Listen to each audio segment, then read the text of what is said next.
Hello guys, kembali kepada channel Pakcik Mimin.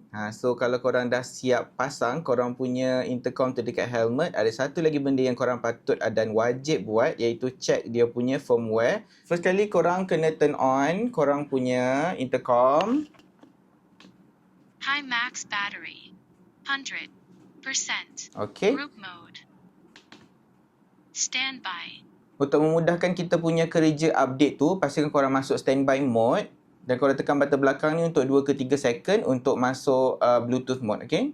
Start pairing. Okay, so bila dia dah start pairing, kita dah boleh pergi dekat kita punya phone. So first kali korang kena connect dekat korang punya phone Bluetooth. Tapi korang tak perlu risau, step ni hanyalah one time only. Korang tak perlu nak buat banyak kali. So korang tengok ada S-Max Bluetooth 1. Device 1 connected. Alright, so bila dia dah connected, kita boleh terus buka kita punya S-Max World. And kita connect dekat sini pula, okay? Tekan button plus ni untuk yang first time. Okay, dia akan terus tunjuk S-Max Future 1.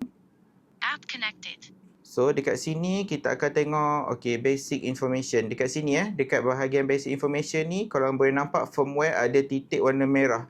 Maksudnya korang ada firmware yang kena update. Bila ada merah macam tu, so dia akan bagi tahu dekat chip A dengan chip B ada dua version yang korang kena update.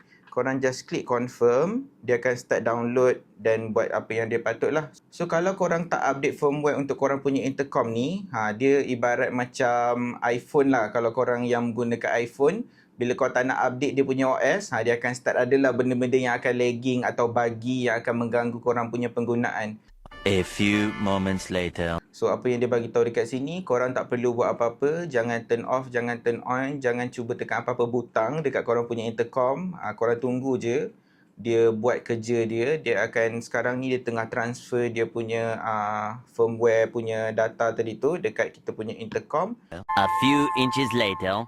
Firmware updating. 12 seconds later. Firmware update successful. Remaining battery 100%. Bye-bye. Okay, so tadi dia kata update software dah successful. So dia terus turn off dia High punya max intercom. battery 90%. Dan selepas tu dia akan auto turn on. Dan korang cuba tunggu kalau dia auto connect dekat korang punya phone sekarang. Device 1 connected. Okay, sebab tadi dia kata device 1 dah connected. So kita boleh connect dekat kita punya App apps lah. connected.